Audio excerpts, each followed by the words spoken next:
Simula pa lang, Almazan hinahapo agad, kakabantay sa Twin Tower ng Ginebra na si C-Stand at Japet Aguilar na kumamada agad ng combined 15 straight points. Ganda pa ng pasahan ng dalawang big man, C-Stand to Japet Aguilar. Japet Aguilar naman maagang dalawang foul agad. Sa Meralco naman, Alain Maliksi at Chris Banchero, gandang panimula din, kumamada agad ng combined 13 points. Ralph ko naman wing 3-pointer, lamang na sana ang Gin Kings pero naitabla naman yan ni Bom Quinto sa kanyang fast break layup. At second quarter naman, Stanley Pringle off the bench, gandang impact mid-range jumper agad. C-Stand naman, sinundan pa yan ng kanyang back-to-back basket. Binulldoze na ang depensa ng Meralco. 6-2 nating run yan. Bom Quinto naman, pinuto lang run ng Gin Kings sa kanyang 5 straight points. Ralph ko naman sumagot ng another wing 3-pointer. Pagkatapos naman yan, dito na tumindi ang pisikalan ng matamaan ni Almazan sa mukha si Sydney Onwubere. Di pa natapos yan dahil sa posisyon ng ito napikon si Cliff Hodge sa ginawa ni Onwubere. Kaya pagkatapos niyan, halos magkadampian na ng mga labi ang dalawa, harapang trash talkan. Down the stretch naman, dahil sa 9-2 nating run ng Gin Kings, umakyat na rin ang kanilang lamang sa 9 points. Bumawi naman ang Meralco sa pangunguna ni Cliff Hodge at Brandon Bates. Pumapalag din ang mga Meralco big man. Dahil sa run ng Bolts, natapos ang first half, lamang na ng isa ang Meralco, 41-40. Simula naman ng third quarter, napatawag agad ng timeout si Coach Tim Cone at nanermon na rin dahil yan sa 6-2 nating run na kinanaan ng Meralco Bolts. Agad-agad naman bumawi ang Ginebra sa kanilang 12-6 run para itabla ang score sa 54 all.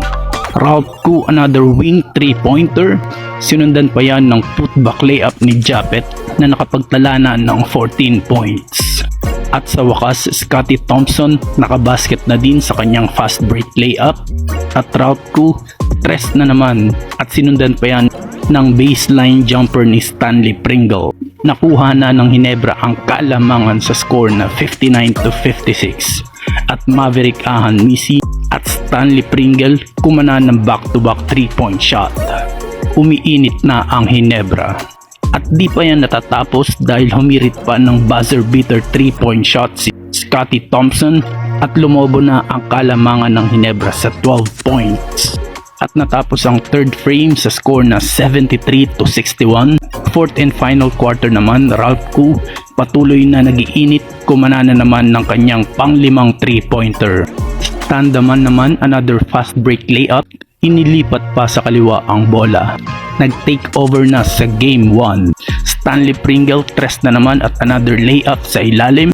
Sumagot naman ng magkasunod na tres si Chris Newsome at Alain Maliksi at naibaba na ng Bolts ang lamang sa 4 sa score 83-79. Ralph Ku na naman sumagot ng another dagger 3-point shot. Pang-anim na yan para sa kanya, 6 of 7 shooting beyond the arc.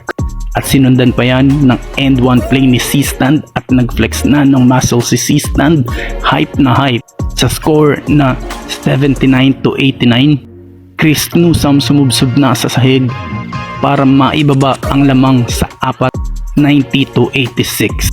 At Stanley Pringle naman sumagot ng pamatay sunog na teardrop shot. At dyan na natapos ang laro para makuha ng Barangay Ginebra ang Game 1 sa final score na 92-88. Sa pangunguna yan ng best player of the game, Stanley Pringle na nagtala ng kanyang season high 22 points at 6 rebounds. Sinigundahan naman yan ni Ralph Ku na may 18 points sa kanyang 6 of 7 shooting beyond the arc. Japet Aguilar naman nag-ambag din ng 17 points at 8 rebounds. Maverick Ahan Misi naman kumana din ng 15 points, 6 rebounds at 3 assists.